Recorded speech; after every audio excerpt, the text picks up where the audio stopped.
Vou passar bem rápido essa parte. Aí, começou a gravação, desktop e tal. Então, pessoal, o que a gente viu no outro semestre? Não vou nem botar full screen aqui, a não ser que seja uma coisa específica. A gente viu, então, os principais conceitos, os principais equipamentos necessários para a gente perfurar um poço. O que é perfurar um poço? É conectar, é, aí no caso, a superfície, né, quando a gente está falando de um poço em terra, com a subsuperfície. Então, é fazer uma conexão do solo com o reservatório, estabelecer uma conexão, tá? Então, depois disso, depois de estabelecida essa conexão, nós temos a completação, tá? Pelo amor de Deus, não confunda com complementação. Sempre inventam palavras nisso daí. É completação de poços, é um termo bem específico. Não é complementação de poços, é completação de poços, tá?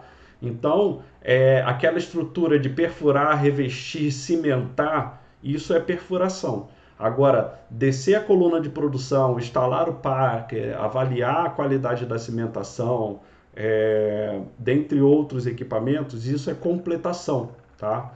Então, perfuração, estabelecer uma conexão do solo com o reservatório, tá? Uma barreira física que vai conectar isso. Completação são os equipamentos instalados no poço após a conclusão da perfuração para que o mesmo possa produzir de forma segura, tá? E de forma economicamente atrativa, tá? Então essa é a distinção de perfuração e completação. Então a gente viu o histórico, a gente viu o boom da indústria do petróleo, né? A indústria do petróleo, ela veio como uma alternativa, né? Quando ela veio como uma alternativa sustentável, principalmente no que diz respeito ao abate de baleias, né? Então antes a iluminação, né, era toda feita. Sim, já estou gravando, Camille, só que agora estou gravando pelo OBS, eu não gravo mais pelo Google, que esse serviço agora não está mais disponível para os professores do IF. Então ela vem como uma alternativa ao abate de baleia, né? Então aqui tem uma representação, uma pintura das baleias sendo abatidas na Baía de Guanabara, no Rio de Janeiro, justamente para suprir a necessidade da iluminação pública. Aqui tem uma função que foi extinta, que era justamente as empresas de iluminação pública, isso anterior à eletricidade, tá pessoal? Botando óleo de baleia ali nos postes, né, para poder iluminar. Aqui já na Califórnia já é uma foto, né, mostrando aqui justamente como essas empresas que faziam o abate das baleias conseguiu obter esse óleo para a iluminação pública, tá? Então a indústria do petróleo acabou com esse tipo de indústria, tá? Então para você ver, né, como tudo é uma questão de época, tudo é uma questão de contexto, né? Então ali o petróleo era visto com bons olhos, né? Hoje o contexto já mudou e hoje já é um dos principais, já se sabe, já se entende que essa forma, né, os efeitos colaterais da indústria do petróleo, sobretudo na queima de combustíveis fósseis. Né? Aqui está mostrando a mineração, né, propriamente dita, aqui a exploração de minas de sal, para vocês verem como é que ela funciona em outro nível de escala, né? Mas aqui a perfuração. Aqui a gente viu o contexto que é importante também da OPEP, né? Que é a Organização dos Países Exportadores de Petróleo, e a gente já vai falar um pouco sobre isso, né? Que nós temos aí os membros fundadores: Irã, Iraque, Kuwait, Arábia Saudita e Venezuela, né? Então repare que e aí nós temos a Argélia, Equador, Angola, Congo, Guiné Equatorial, Emirados Árabes Unidos, Líbia, Nigéria, que são os membros que entraram depois, tá? E hoje a gente tem o OPEP+, né? Que ela inclui a Rússia também nesse cluster, nesse conglomerado, nessa panelinha, né? Botando aí em termos atuais, nesse cartel, nesse monopólio que é a OPEP. Então repare que todos esses países historicamente, eles não são democráticos, eles não têm uma história democrática, eles têm uma história autocrática, né? Então, a maior parte deles é numa cultura oriental, né? Ela não é líder da OPEP mais, João. Tanto que a OPEP é isso daí que eu estou mostrando para vocês nesse slide, tá? Ela não tem o poder de voto e de veto como teria esses outros países que estão aparecendo. Mas ela acaba sendo um simpatizante desse monopólio. Ela entra, ela pode ser ouvida, mas não necessariamente ela vai determinar as políticas. Não sei se vocês conseguem ver essa distinção, tá?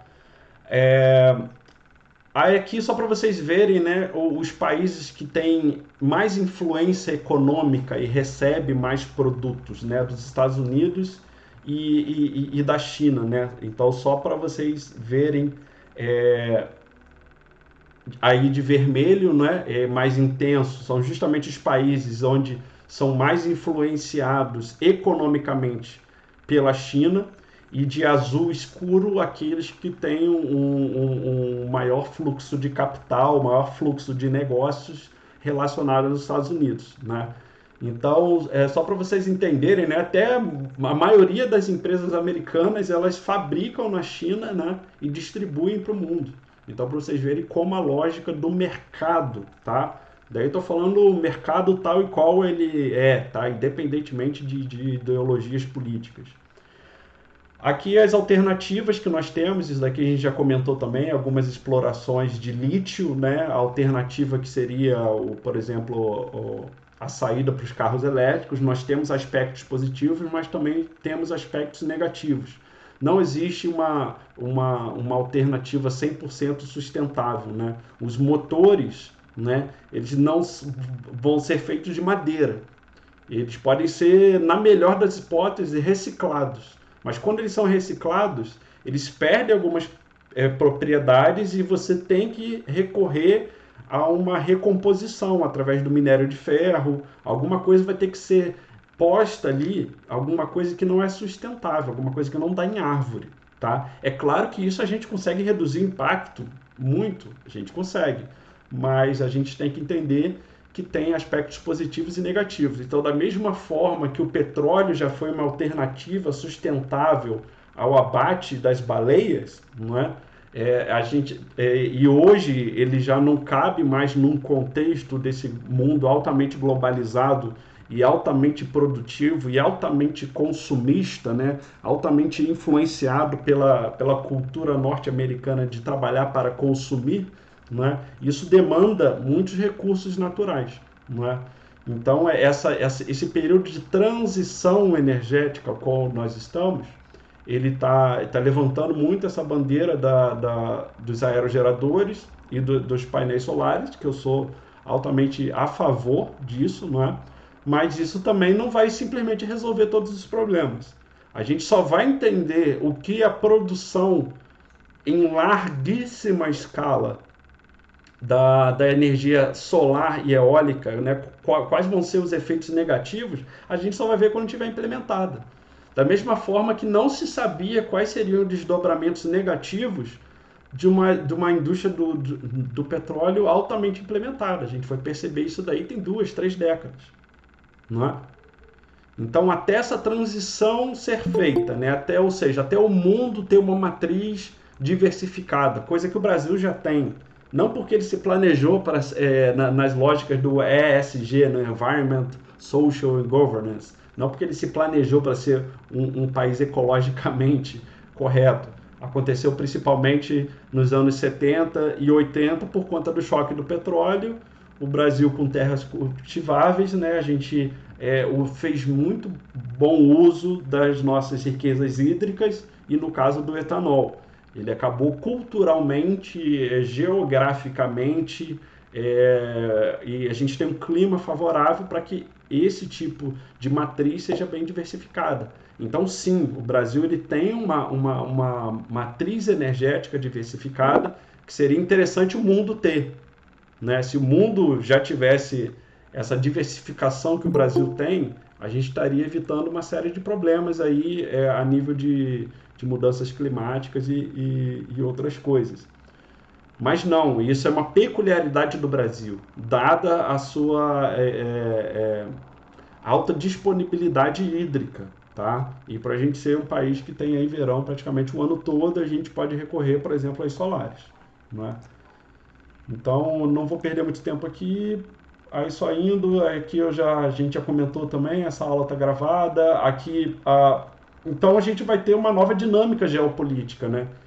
Então, da mesma forma que a gente teve a economia do Canadá, a economia dos Estados Unidos, o Oriente Médio, né, se tornando grandes potências aí nos últimos 50 anos, a partir do petróleo, principalmente, né, alguns países há um pouco mais de tempo, como os Estados Unidos, que a indústria do petróleo,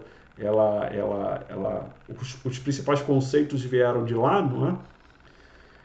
Eles se posicionaram politicamente. Então, agora, na transição energética, o foco vai ser principalmente o lítio. E quais vão ser esses países maiores detentores de lítio, né?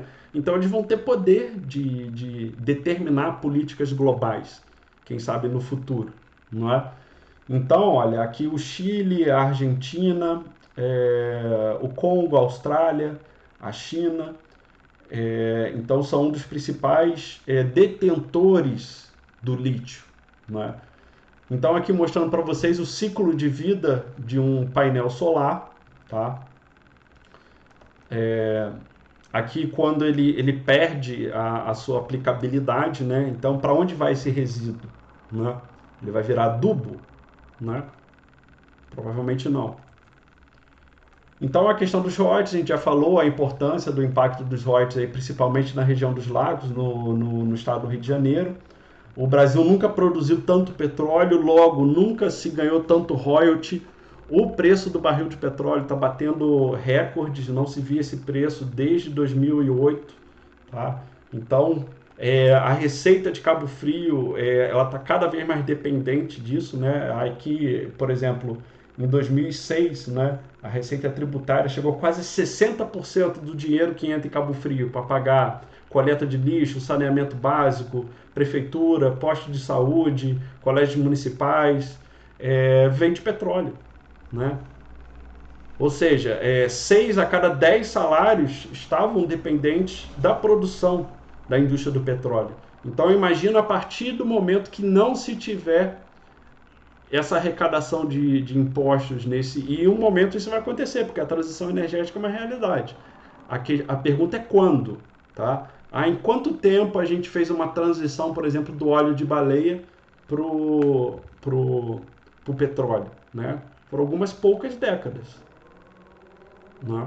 E agora a gente também vai levar algumas décadas para fazer essa transição para uma matriz diversificada, mas nem por isso o petróleo vai deixar de ser produzido.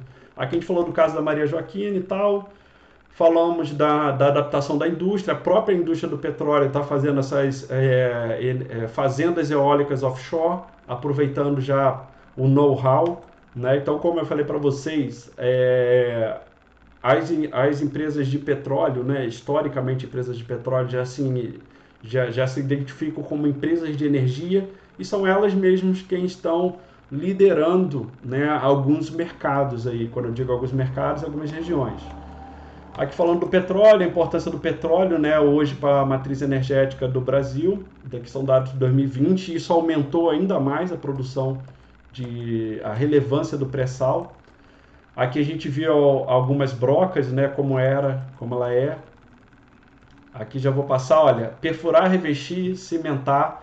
Então esse daqui é até um slide mais atual que eu não tinha apresentado para vocês. Então temos o revestimento condutor, o de superfície, o intermediário e o liner produtor. Repare que o liner não vai até a superfície como os outros. Repare que o cimento ele não tem a necessidade de ir até lá em cima, né? Ele vai aqui embaixo até por conta de questões de custo, tá?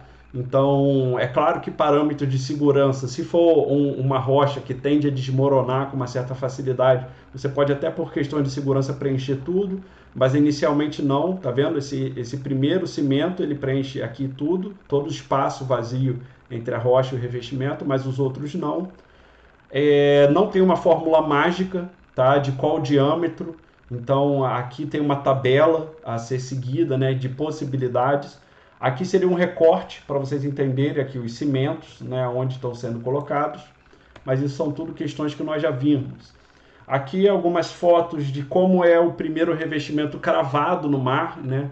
Então como ele é descido junto com a broca, com um ROV acompanhando a produção. Alguns jateamentos. Isso daqui são os risers que a gente viu. Então, risers, eles vão conectar justamente evitar com que a água do mar atrapalhe a operação de perfuração, né? Então, aquele primeiro revestimento, ele é cravado e a perfuração que vai acontecendo ali, ela é jogada para o mar, mas é uma parte mais arenosa. E você não tem riscos de produção de petróleo ali, né? Mas depois que você começa a ter possibilidade, né, e necessidade da injeção do fluido de perfuração, que ele pode ter um impacto ambiental negativo, você tem que descer o riser para esse fluido de perfuração não ter contato com a água do mar e possíveis kicks ou blowouts também não vazarem para o mar. Então isso são os risers, né? Então essa coloração vai depender da profundidade que ele está, das pressões que ele suporta. Então aqui alguns tipos de broca, aqui a base adaptadora de produção sendo descida, né? Algumas fotos. E isso daqui é a equipe que fica em terra acompanhando as atividades de perfuração que são feitas na plataforma. Então você tem uma equipe na plataforma, você tem uma equipe em terra fiscalizando em tempo real tudo isso que está acontecendo, para evitar possíveis kicks, blowouts, para aferir as pressões, porque ainda mais hoje, né, gente? Hoje em dia a gente vive a era do data science, do analista de dados. Então a gente tem data science para tudo. A gente tem data science na medicina, a gente tem data science na indústria do petróleo, a gente tem data science em supermercado, a gente tem data science no jornal, em canais de mídia, a gente tem data science nesses aplicativos de entrega, seja de transporte, como Uber, a 99, do iFood, do Rappi, do Uber Eats. Então, o analista de dados. Então, é justamente aquela pessoa que vai buscar dados para tentar interpretá-los e antecipar mercados ou se adaptar melhor ao mercado. Então, analistas de dados estão em todas as áreas, né? Então, justamente você vai colhendo informações para você tentar melhorar a sua performance e reduzir os erros, tá? E isso na indústria do petróleo não é diferente, tá? Então, só para vocês verem como a quantidade de possibilidades de atuação na indústria, né? Você pode estar trabalhando no centro do Rio de Janeiro, no centro de São Paulo, no centro de Londres, trabalhando em horário comercial, fiscalizando as etapas de perfuração, não é? E você pode ter se formado em informática, não é? Então aqui o final da perfuração, aqui alguns problemas, né, de tubos lá retorcidos, né, quando as coisas dão errado, né, incrustações, corrosão, problemas de corrosão interna, uma válvula de gas lift danificada, um tubo partido, você vê que o tubo aqui, olha, ele vai para lá, um tubo retorcido, um tubo colapsado. Aí a gente viu aqui os tipos de plataforma, tá? A gente viu que lâmina d'água rasa a gente pode usar essa de jaqueta até 150 metros, a gente pode usar alta elevável com a possibilidade que ela pode se deslocar, né, e se adaptar melhor ao fundo do mar. Isso tudo a gente já viu. A gente viu uma que é largamente utilizada, que é semi-submersível, aqui ela sendo transportada, não é? Ela ganha uma série de dinâmicas. Aqui nós temos a mais eficiente, que é o navio sonda. O navio sonda, ele para trabalhar ele é um pouco ruim porque ele balança muito, mas ele pode ter um sistema de posicionamento dinâmico, ele é mais eficiente, ele é autopropulsor, ele consegue se deslocar com a própria energia. Ele tem autonomia, né? Aqui nós temos as tension legs, plataformas com pernas tensionadas, a spar-boio. Aí nós vimos todos os equipamentos de perfuração, né, que a gente precisa, a torre, o bloco de coroamento, a catarina, a mesa rotativa, o sistema de geração de energia, os tubos. Então todos esses equipamentos aqui, né, o motor que vai se conectar ao bloco de coroamento, que vai se conectar à catarina, ao gancho, ao swivel, por onde injeta o fluido, que vai se conectar ao Kelly, né, o Kelly que vai receber o torque da mesa rotativa e vai dar o movimento para a broca. Ô Sara, eu expliquei no início da aula que a perfuração, no caso a disciplina de reservatório, a gente vai ficar falando só sobre ela no primeiro semestre, tá? Corrosão, as aulas já estão gravadas e vocês já podem fazer nos questionários lá, mas a gente só vai tratar sobre ela no segundo semestre, tá bom? Eu vou usar todos os tempos para falar de reservatório, porque para já é mais importante para a formação de vocês. Então aqui nós temos o Kelly, né? Isso daqui a gente já viu também, a gente já tem aula gravada sobre isso. O Top Drive, que é um equipamento que acelera a perfuração, ela permite a gente perfurar por seção, né? Ou seja, a cada 3 tubos. Ela faz com que não necessita a não necessidade da mesa rotativa, do Kelly, parar a circulação. Aqui é um top drive, né, funcionando. Só para vocês verem ele girando aqui, ó. A possibilidade, você vê que ele é embutido na catarina. Olha lá. Então, algumas movimentações, ele aqui no trilho, né, ele é adaptado. Então, são tecnologias nem tão recentes, né? Mas são bem atuais aí. A gente viu o BOP, que é o preventor de blowout, que é o Blowout Preventer. Ele evita justamente coisas como essa daqui. Aqui você vê que foi premeditado, né? Já tinha alguém gravando e esperando. Foi um show-off, né? A pessoa só quis se mostrar aqui e mostrar a capacidade de pressão de um fluido, né? Então... Vocês viram, pra vocês repararem, então essa torre ela tem aí 45 metros, né? Então ela é equivalente a um prédio aí de 10 andares, né? Talvez até um pouco mais. Então olha só como ela ultrapassa, né, essa pressão. Imagine lembrando que o petróleo está quente ali, dependendo do reservatório, pode alcançar por volta de 50, 70 graus. É altamente inflamável, né? Então, só para vocês verem a capacidade de pressão de um campo terrestre que não necessariamente é muito pressurizado. Aqui caso ocorra a necessidade de uso da gaveta cisalhante de um BOP, como ela vai cortar e como que o tubo fica depois desse corte. Então, para você ver a força, a pressão que ela tem, olha a espessura desse aço e ela corta, ela esmaga, né, aquilo dali. Então aqui é um sistema de monitoramento antigo, tá? Hoje em dia tudo digitalizado, você tem as telas, não são todas as plataformas que elas são totalmente digitalizadas, são algumas, as mais modernas, mas a gente tem bastante sonda operando nesse sistema antigo ainda de monitoramento. Aqui alguns problemas que a gente pode ter, né? Que a flambagem é quando o tubo ele vai se enrolando, né? Quando você tem falta de peso suficiente sobre a broca e você tenta compensar com rotação. O tubo ele vai enrolando igual um macarrão, né? Então, e olha que ele é de aço. Então vocês verem o torque que é dado sobre ele. E aqui é quando a gente tem o peso adequado sobre a broca. Os tipos de tubos a gente já viu, tá? Os acessórios que a gente pode colocar. Os tipos de broca, a gente viu, brocas sem partes móveis, com partes móveis. Daí também está tudo gravado. As amostras e os fluidos, né, a gente precisa fazer uma coletagem dessas rochas que vão chegando na superfície. A amostra de calha. E aqui a gente tem o testemunho e a sondagem, né, onde você colhe amostras e mantém a pressão, o volume e a temperatura, é a famosa análise PVT, né? Você vai colhendo alguns testemunhos para depois você fazer uma análise, entender melhor o reservatório. Aí a gente viu, né, aquela parte de perfurar, revestir e cimentar, né, como é feito esse afunilamento. O afunilamento são várias funções, mas facilita a circulação de fluido, a circulação de cimento, facilita a estabilidade estrutural do poço, a chance dele desmoronar é menor. Então, por isso que você vai afunilando, são vários os motivos.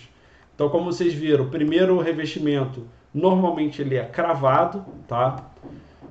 Depois você desce uma perfuração de uma broca de 12 1/4, depois você desce um revestimento um pouco menor e o espaço anular entre a formação e o revestimento você preenche com cimento. Depois você vai perfurar novamente.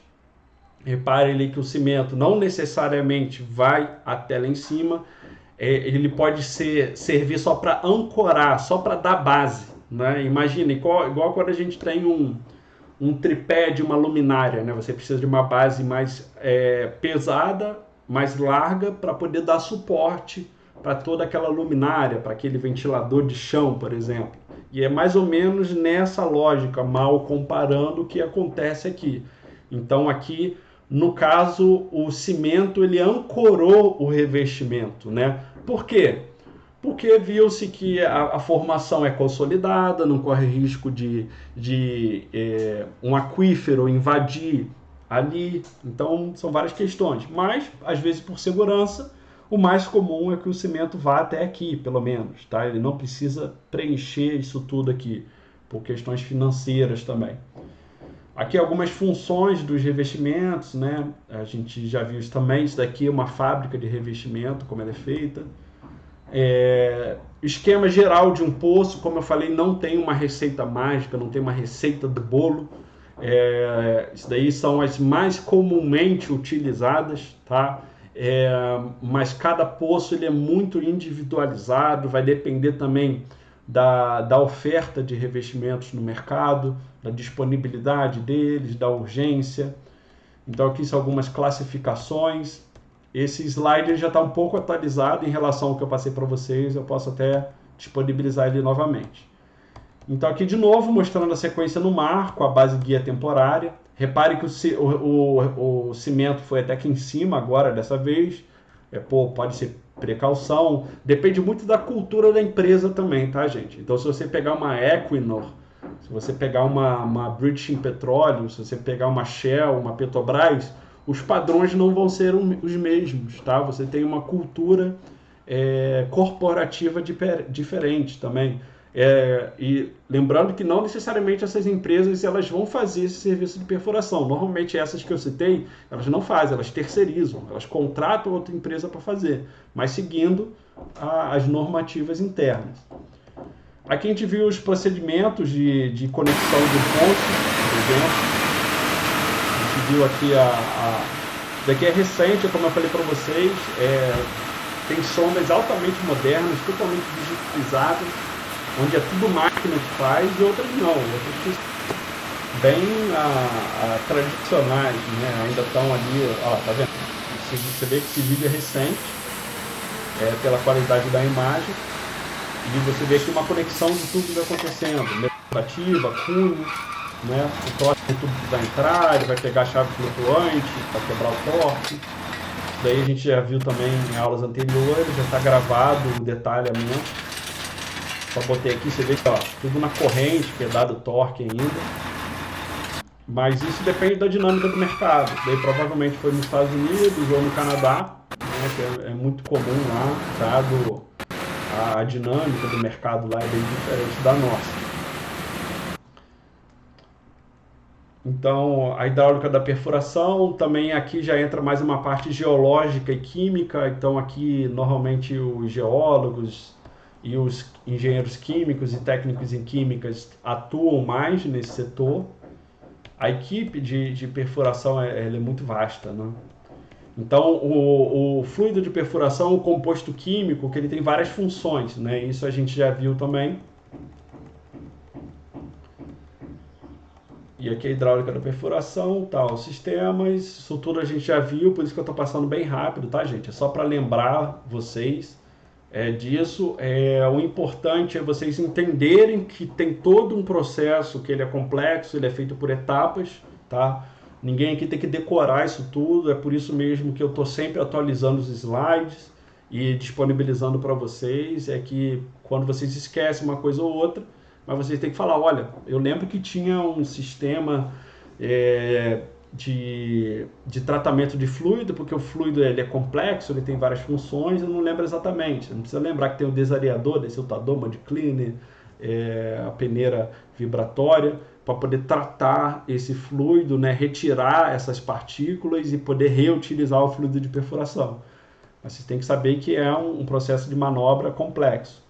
Então aqui, olha, é o fluido de perfuração acabando de voltar, né, do poço cheio de cascalhos. Aqui esses cascalhos sendo peneirados, né, e o fluido sendo redirecionado para ser reinjetado. E se for o caso, retratado, né? Então aqui é uma peneira vibratória, que é o primeiro, né? Depois o desareador, desiltador, são hidrociclones, que eles vão tirar aqueles grãos menores, grãos do tamanho de grãos de areia. Aqui há alguns cálculos que a gente viu de pressão hidrostáticas, né? Alguns exemplos que a gente fez, esquemas de circulação do poço, alguns cálculos que a gente fez também.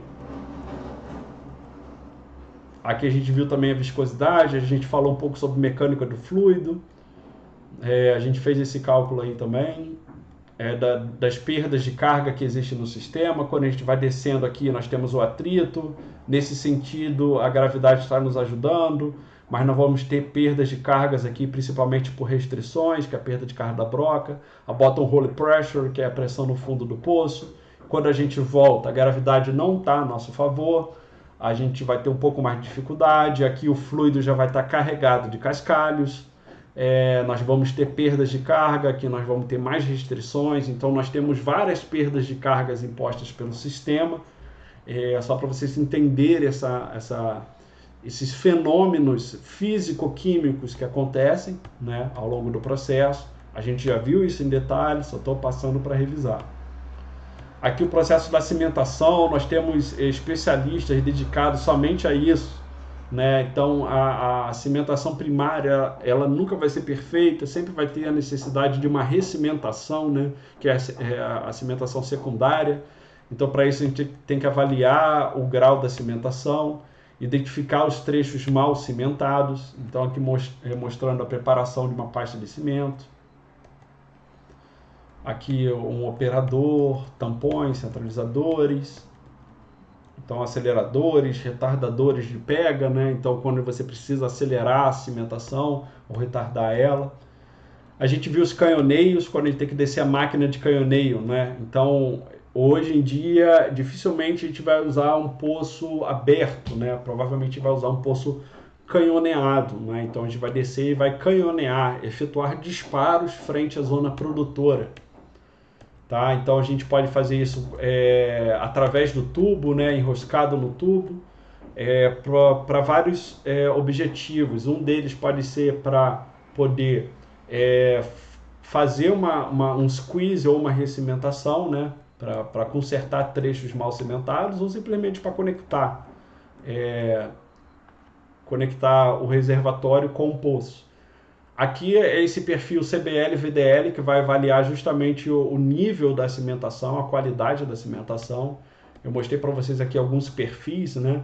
Então aí vem a perfilagem, né? Que em inglês é logging. Perfilagem é um termo muito abrasileirado, né? A gente só vê por aqui, mas normalmente é logging que se fala. Então você vai descendo diferentes perfis que têm diferentes objetivos. Então, nós temos o potencial espontâneo, cujo objetivo é detectar zonas porosas e argilosas, o raio gama, que é identificar diferentes litologias, o neutrônico, indução, sônico. Então, alguns funcionam a partir de pulsos elétricos, outros pulsos acústicos, outros eletromagnéticos, outros através de raio gamas, né? Então a perfilagem ela tem diferentes perfis. É uma ciência muito complexa. Na faculdade, por exemplo, a gente tem disciplinas específicas de perfilagem, que pode durar em perfilagem 1, perfilagem 2, às vezes você tem disciplina que dura um ano tratando sobre isso. Os diferentes tipos de poços, ele pode ser vertical, direcional, horizontal. É, Quando essa tecnologia de poço horizontal ela apareceu ali, principalmente se consolidou, né, nos anos 70, 80 já fazia alguma coisa, né, mas nos anos 90 e 2000 elas estavam bem mais consolidadas.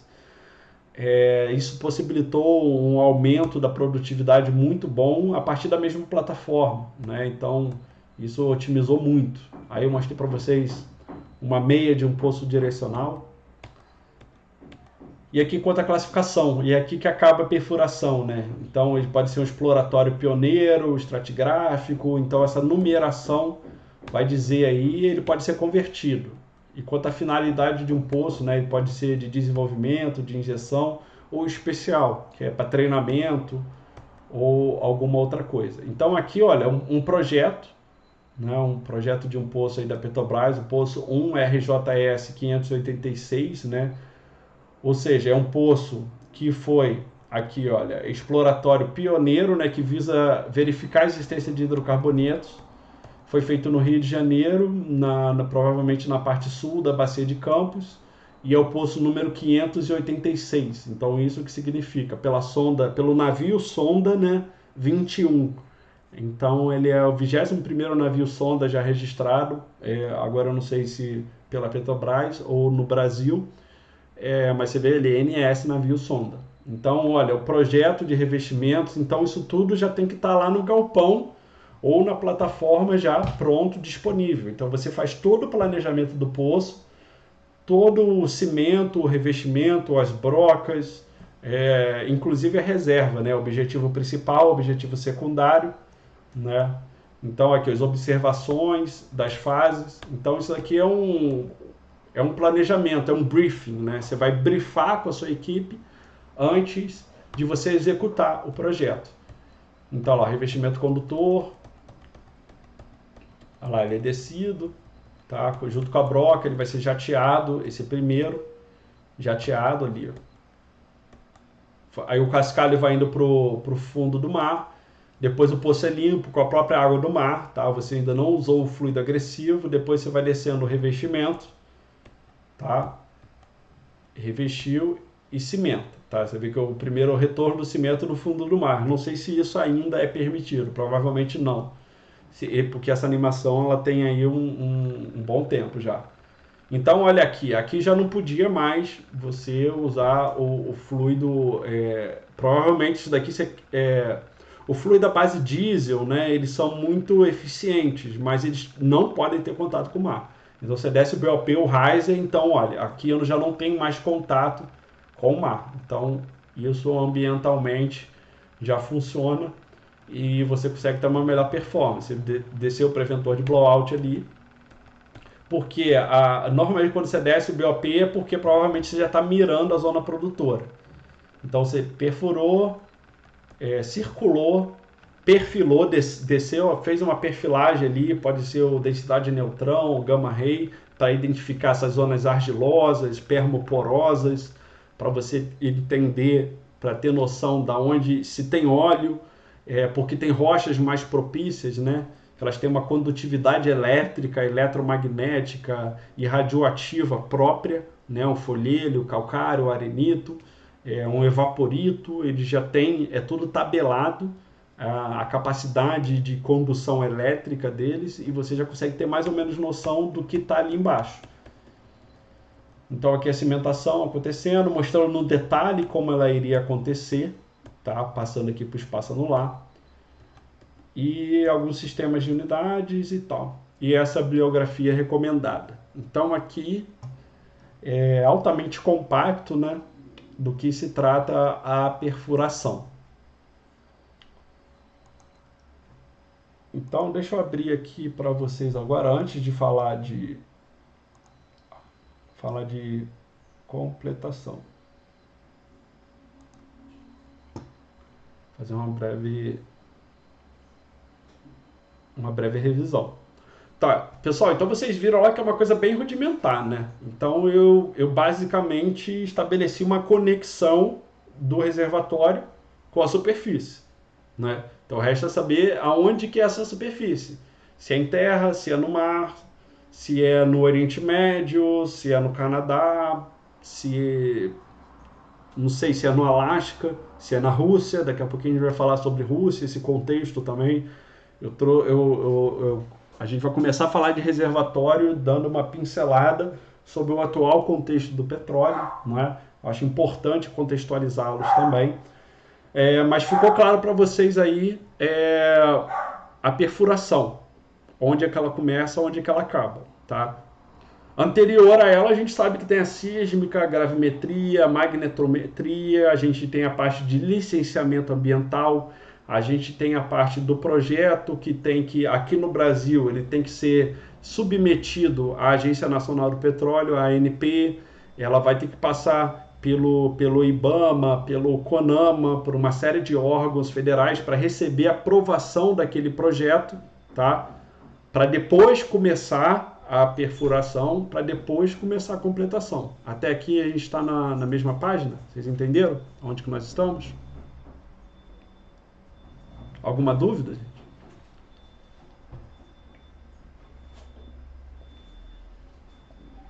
Ótimo. Então vamos seguir falando de completação. Então lembrando, de novo, aqui a gente vai equipar o que a perfuração fez. Aqui não há mais perfuração. Aqui o que há? A correção da perfuração, a melhoramento da perfuração, tá? Então a completação é um serviço muito mais frequente. A perfuração ela tem um início, meio e fim muito determinado, tá? Ela tem uma cronologia muito determinada. A completação não. A completação ela vai ficar até o final da vida produtiva do poço. E quanto tempo é o final da vida produtiva do poço? Normalmente as empresas se planejam aí para 3 décadas, né? Hoje em dia projetos de 3 décadas é o mais comum acontecer.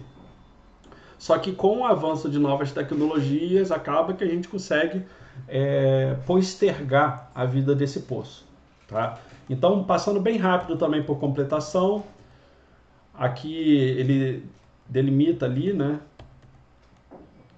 Aqui fala um pouquinho, a completação ela pode ser seca ou molhada, né? Então a diferença de uma árvore de Natal convencional para postes terrestres e uma árvore de Natal molhada, uma ANM, né? Ou uma ANC. Essas abreviações são importantes. Aqui alguns recordes, né? Mas está bem desatualizado, eu não achei uma gravura mais atualizada de Brasil, né? Mas só para vocês terem noção esse daí foi o grande marco da Petrobras, né? Foi dos anos 70 para o início dos anos 2000, quando ali, na verdade, nos anos 70 já teoricamente já se sabia que poderia ter alguma coisa abaixo da camada de evaporitos, que ficou conhecido como o pré-sal, né? Que são justamente aquele sistema petrolífero que a gente vai ter lá embaixo. Aqui a gente viu também, a gente viu a classificação dos poços. Então aqui é importante a gente saber em que altura a gente está do poço, justamente para a gente determinar, olha, onde é a gente vai ter que fazer uma recimentação no trecho build-up 1, no trecho drop-off, no trecho build-up 2. Qual é o dog leg dali? Para saber o dog leg, é justamente o ganho de inclinação que eu tenho por metro. Então algumas ferramentas não conseguem fazer essa curva, não consegue ganhar esse ângulo. Então você tem alguns equipamentos que dá para descer, outros não. Então por isso que é importante a gente saber a nomenclatura dos trechos de um poço direcional, que isso pode ser um fator limitante para o tipo de revestimento, para o tipo de cimento, para o tipo de bomba, para o tipo de injeção, tá? Isso tem muito a dizer. Então, uma coisa é a profundidade verticalizada, outra coisa o comprimento do poço, né? Então, se você for ver, então eu posso estar a um total de 2.000 metros de profundidade, mas o meu poço pode ter 4.000 metros. Ou seja, o reservatório está a 2.000 metros de profundidade, mas o meu poço ele pode ter o dobro aí, não é? Porque ele ter uma série de direcionamentos, né? Daí o poço direcional, por uma série de questões. Aqui poderia ser uma zona de preservação ambiental, um ecossistema mais sensível. Logo eu consegui uma licença ambiental, que eu tive que ter um afastamento do meu objetivo. Ou aqui simplesmente tinha um aquífero, eu tive que desviar dele, uma rocha muito dúctil, onde eu iria gastar com mais brocas, e se mostrou mais viável fazer esse distanciamento. Aqui eu já tenho uma imagem real, né, de como é classificado isso. Olha, então o fluido nativo, até aqui eu posso usar o fluido nativo, depois o fluido à base de óleo, né, e depois o fluido à base de água. Então as diferenças de fluido, o kick-off point, a profundidade deles, dog legs, daqui a gente já viu também. Então vamos para a parte importante. Né? Então aqui está um poço completado, você vê que ele foi perfurado, então a completação ela botou o mais simples que seria de uma completação: canhonear, né? Instalar o packer, instalar a coluna de produção, instalar a árvore de Natal, avaliar a cimentação e corrigir. Então esse é o mínimo do mínimo do mínimo que a gente poderia ter de uma atividade de completação, tá?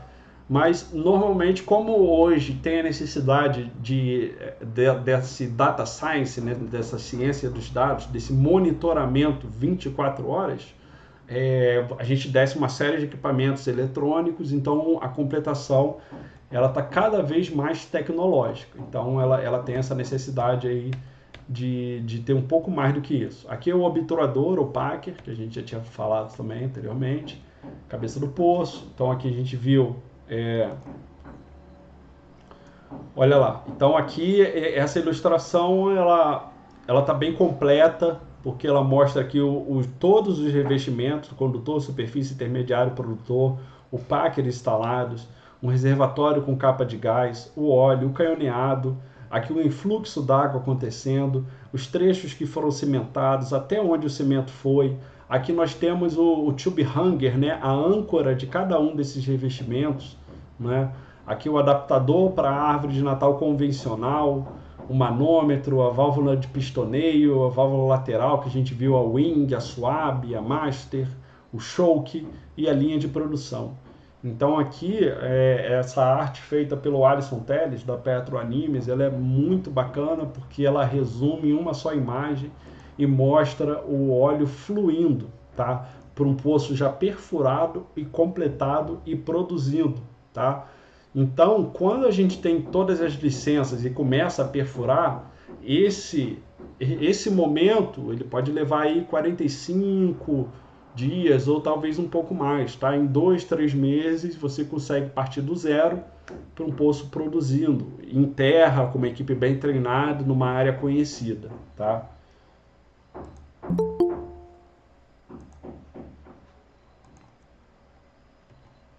Então aqui, continuando, aqui a gente já viu também lâmina d'água, a gente fez alguns cálculos aqui também, mesa rotativa e tal. Aqui a gente viu. Quanto à condição do poço, isso a gente já falou, hoje em dia dificilmente você vai fazer um poço aberto, normalmente você faz o canhoneado, ele é mais caro, mas mais seguro, mas ele pode ser ranhurado de tela.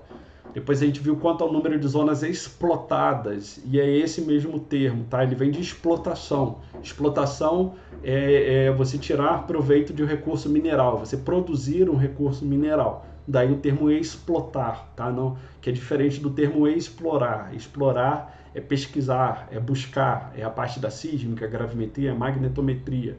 Explotar já é produzir esse bem mineral que foi explorado anteriormente. Então eu posso ter aqui vários packers, tá, para uma zona seletiva ou até mesmo dupla, descer 2 colunas de produção, packers adaptados. Mas isso, quanto mais complexo, menor a continuidade operacional, né? Então eu posso ter estar mais sujeito a falhas. Um poço surgente é o ideal, o cenário perfeito. É justamente o que é um reservatório surgente, né? Que acaba proporcionando um poço surgente. É um reservatório que tem pressão interna suficiente para expulsar o óleo, a água e o gás que está lá dentro dele, fazer ele subir a coluna de produção, vencer toda essa perda de carga imposta pelo sistema e faz o óleo, a água e o gás chegar lá em cima de uma forma economicamente viável. Esse é o poço surgente perfeito. Não é porque também o óleo está chegando lá em cima que ele pode ser um poço surgente e economicamente atrativo. Ele pode ser surgente do ponto de vista de estar chegando lá em cima, mas ele pode estar chegando num volume, numa vazão que não paga o investimento, tá? Então aqui a classificação, detalhamento, sequência típica, daqui a gente viu também.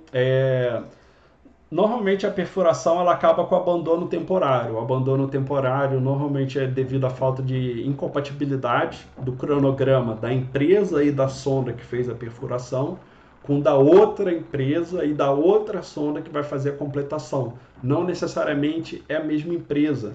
Não necessariamente a completação começa ali logo em seguida. Às vezes ela pode ter a defasagem de alguns dias, algumas semanas, alguns meses, pelos mais variados motivos. Se você estiver lá no Golfo do México ou no Mar do Norte, pode ter sido a temporada de furacão, pode ser um mau tempo, tá? Ou pode ser, sei lá, uma alta demanda na cadeia mundial, como está tendo agora. Então, como o preço do petróleo só está subindo, então está tendo uma janela de oportunidade que está viabilizando muitos projetos que antes financeiramente não valia a pena, agora estão valendo a pena. Então, a procura por sondas está muito elevada, né? E essa alta demanda por sondas é a segunda vez que essa demanda está tão elevada e a tendência é só aumentar por conta aí do contexto pandêmico, pelo contexto de conflito lá no leste europeu, que daqui a pouquinho a gente já vai falar. Aqui a gente está falando do tieback, né? O tieback ele é um pouco ambígua, essa nomenclatura. Aqui, no contexto de completação, ela pode ser utilizada como esse extensor, né? Para você, quando você está numa lâmina d'água relativamente rasa, aí de algumas poucas dezenas de metros, você faz o prolongamento da cabeça do poço e faz uma completação seca. Eu uso o tieback nesse sentido, mas o tieback ele pode ser usado em outros sentidos também. Poços submarinos, aqui a gente já viu, tá. Então o abandono temporário do poço, quando ele é feito, logo em seguida a gente tem que fazer o condicionamento do poço, né, que são os raspadores e coisa e tal. Daí a gente já viu também, passando só para relembrar vocês. Avaliação da qualidade da cimentação, aqui a gente fala com mais detalhes, tá? Normalmente é responsabilidade da completação. Reparem que é sempre muito complicado ensinar a parte de perfuração sem tangenciar aspectos de completação, porque ela tem muita coisa lá na perfuração que só justifica se eu comentar alguma coisa da completação, né? Então, por isso que às vezes se confundem, mas depois o importante é, ao término da completação, você ter essa distinção. Aqui a imagem que o perfil CBL, VDL, CEL ele gera, né, quando a gente consegue avaliar trechos mal cimentados, trechos bem cimentados, tá? Daqui a gente já viu também, aqui é quando a gente faz uma recimentação, um squeeze, os tipos de canhoneio, a gente viu com bastante detalhe o canhoneado, a crashed zone, né, esse fator película, que é o skin factor, né? Esse dano causado à formação por conta do canhoneio, ele vai que na verdade ele é uma carga explosiva que vai perfurar o aço, o cimento, a rocha e empurrar o fluido. Então uma série de detritos. Aquilo não vai virar poeira cósmica, né? Aquilo vai virar um detrito que ele vai compactar e vai reduzir a permeabilidade dessa zona, que é a zona danificada. Então depois, às vezes, posso ter a necessidade de uma acidificação, de um tratamento, né? Aqui são quantos canhoneiros que a gente precisa ter para ter uma zona equiparável ao um poço aberto. Então, quantos canhoneados eu preciso ter para se comparar à produção de um poço aberto, né? Então, qual é a profundidade que ele tem que ter? Qual é o diâmetro que ele tem que ter? Então, é isso daqui que está o número de canhoneados, tá? A profundidade deles, tá? Aqui está considerando o diâmetro de meia polegada, algumas considerações, né? alguns dados assumidos, né? E a taxa de produtividade. Técnicas de canhoneio, através do YouTube e tal. Aqui a gente viu também é como eu falei para vocês, uma possibilidade de trabalho, por exemplo, sei lá, vocês se formarem em engenharia elétrica e pronto, trabalhar numa empresa, ou por que não, né? Depois ter uma empresa especializada em canhoneio, né? Não necessariamente canhoneio de petróleo, canhoneio para gestão de aquíferos, né? Então, tem várias possibilidades. Então aí já evoluiu bastante, né, as técnicas de canhoneio, para vocês verem aí como a embutido é o logging e measuring while drilling, né? Você está perfilando e parametrizando, né, enquanto você está perfurando, está canhoneando. Então é aquilo, é era dos dados, né? Então hoje tem como a gente ter noção da reverberação das atividades em tempo real. Então, aqui é uma máquina de canhoneio na prática, né? Esse vídeo aqui ele é bem atual e mostra lá, tá vendo ela sendo preparada para ser descida no poço. Daqui foi até no Brasil, se eu não me engano, é lá em Mossoró, Rio Grande do Norte. Como eu falei, a gente tem o nosso mercado terrestre, ele só está aumentando. Só está aumentando a quantidade de empresas, o mercado brasileiro está abrindo cada vez mais, o mercado onshore. As oportunidades não estão no Sudeste, né? Elas estão principalmente no Nordeste, as principais oportunidades de se ter trabalho na área de petróleo no Brasil, né? Mas a gente continua tendo. Deve ser um pouco por conta da internet, né, João? Mas eu acho que na gravação vai ficar melhor. Mas obrigado aí pelo retorno. É que eu tô passando bem rápido também, que na verdade às vezes ele não tá travando, é porque eu tô adiantando o vídeo. Aqui é TFR, que é o teste de formação ao poço revestido, tá? Então é um teste de circulação importante. A gente viu que eu tenho o primeiro fluxo, o segundo fluxo, o primeiro estática, a segunda estática. Isso daí é importante para a gente entender qual é a capacidade de produção do meu poço, tá? Isso permite a gente calcular o índice de produtividade, a pressão estática, a pressão de fluxo, isso tudo a gente viu, tá? A gente viu também a cauda de produção, ela é instalada aí com a camisa do TSR.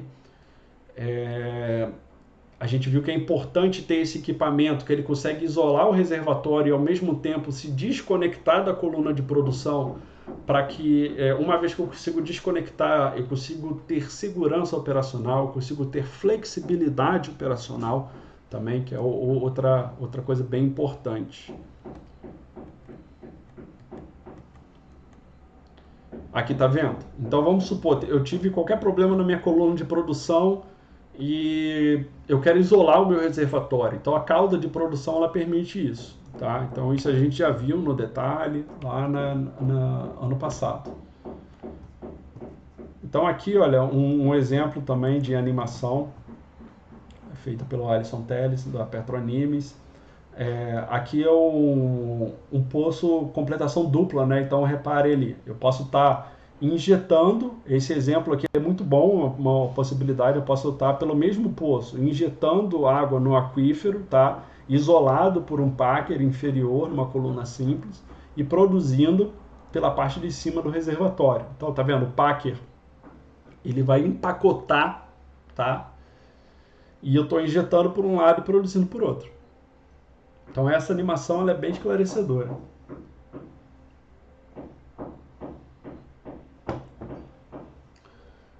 Então seguindo aqui, olha, e já vai parar aí para o intervalo.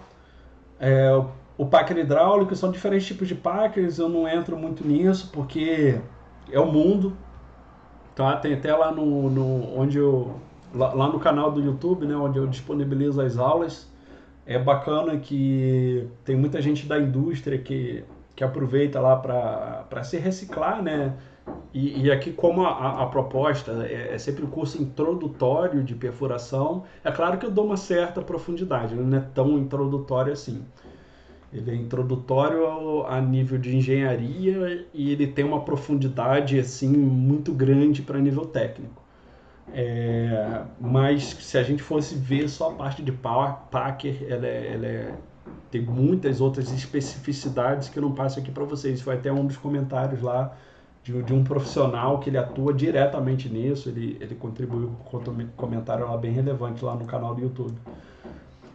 Os nipples de assentamento, né? Tem muita coisa que não se usa mais, tá, gente? Mas o importante é entender o conceito dessas ferramentas, porque a gente tem ferramentas mais atuais que substituem esses conceitos. A check valve é um outro equipamento interessante que ela só permite o fluxo ascendente, né? Então, quando o fluxo está subindo, ela empurra essa válvula de retenção, permite o fluxo ascendente, e quando o fluxo é de cima para baixo, ela trava. Ela não permite que o reservatório beba, tá? Isso é importante. A Shear-Out é um equipamento que vai descer na extremidade inferior da coluna, não é? O poço tamponado, ele permite eu tamponar o poço com esferas. Então essa daqui é a Shear-Out. Eu posso fechando o poço até 3 vezes com ela, isso em extremidade inferior. Aqui só para vocês terem noção, eu não lembro se da outra vez que eu passei o curso eu mostrei. Então só para vocês verem aqui, daqui na verdade é um pig, né, que ele é descido, justamente para ver se a coluna está entupida. Ele é colocado ali no poço, na coluna de produção, né, e é pressurizado justamente se ele conseguir sair, né, olha lá, uma esfera sendo lançada. E aí a gente consegue saber se tem qualquer tipo de restrição, né, qualquer tipo de tamponamento aí no poço. Uma hydro trip, ela tem uma função semelhante àquela da Shear-Out, só que ao invés de ser instalada na extremidade inferior, ela pode ser instalada em qualquer altura da tubulação. Ela tem um histórico de muito problema, talvez ela não seja mais tão utilizada, mas o conceito da ferramenta é justamente permitir uma flexibilidade de posição quando você quer travar o poço. Aqui a junta telescópica, aquela camisa, né, do poço, ela permite a utilização daquela cauda de produção, o mandril e a camisa. Daí a gente viu com bastante detalhe, ela é difícil, para explicar ela é um pouco mais longo, né? Eu já fiz isso, qualquer coisa retorne lá, só para vocês lembrarem que esse equipamento existe. A slide sleeve para zonas empacotadas, caso eu queira permitir a passagem de fluido por aqui, posição aberta, posição fechada, enfim. Aqui o mandril, tipos de rosca, vai depender muito do tipo de fluido, se tem gás. Então você vê que uma simples, esses filamentos da rosca, eles não são tão profundos e a própria luva, né, ela não é tão comprida. Você vê que aqui um tubo TDS, né, ele já consegue suportar fluidos corrosivos como CO2 ou tóxicos como H2S. Você vê que eles têm um comprimento maior. E esses filamentos aqui da rosca, né, eles têm uma profundidade maior, então eles têm uma capacidade de vidação maior. Então isso daqui a gente vai ver na disciplina de reservatório, que são os mandris de gas lift. Eu vou passar batido aqui, com exceção da downhole safety valve, que é uma válvula de segurança de subsuperfície. Normalmente ela fica instalada aí de 10 a 30 metros abaixo da cabeça do poço, e é um mecanismo que ajuda a parte de segurança. E aqui já acabando a parte de completação, quando está tudo instalado, eu quero dar partida, eu quero startar o meu poço. Eu posso startar descendo um flex turbo, um tubo flexível, tá? Maleável, gaseificar para aquele poço dar partida, tá? Ou eu posso pistonear, né, ele, fazer uma sucção, que seria a lógica mecânica, física do desentupidor, né? Você vai criar um diferencial de pressão que faz aquele poço começar a produzir. Porque normalmente ele está amortecido, que eu desço um fluido de completação, pode ser a própria água do mar, ou um fluido minimamente tratado para não interagir tanto quimicamente com óleo, com gás e água do reservatório. Eu deixo ali para não ter produção, porque eu estou completando, eu não quero produzir ainda, mas eu posso estar sujeito a uma produção indesejada ainda nessa fase final da completação. Então é uma forma aí da gente amortecer o poço. Então, tá, acabei a completação, o que eu quero? Dar partida, startar. Então, eu posso pistoneá-lo, tá? Ou gaseificar. Estou mostrando esse gas lift, o bombeio centrífugo submerso. Aqui a árvore de Natal, a gente viu que existe diferentes tipos de árvore de Natal. Nós temos as válvulas master, wing, swab, isso tudo a gente viu.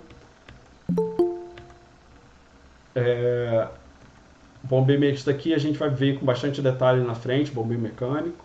A ideia é matéria do terceiro ano, mas como eu falei, às vezes eu tenho que tangenciar outras pautas, né? Só para ter um pouco de contexto. E aqui nós temos as diferentes tipos de válvula, né? As wings 1 e 2, master 1 e 2, swab 1 e 2 e crossover, né? A 1 sempre no que diz respeito a mestra do anular, né? No caso que seria a 2, o 2 sempre para o espaço anular e a 1 sempre para a coluna de produção.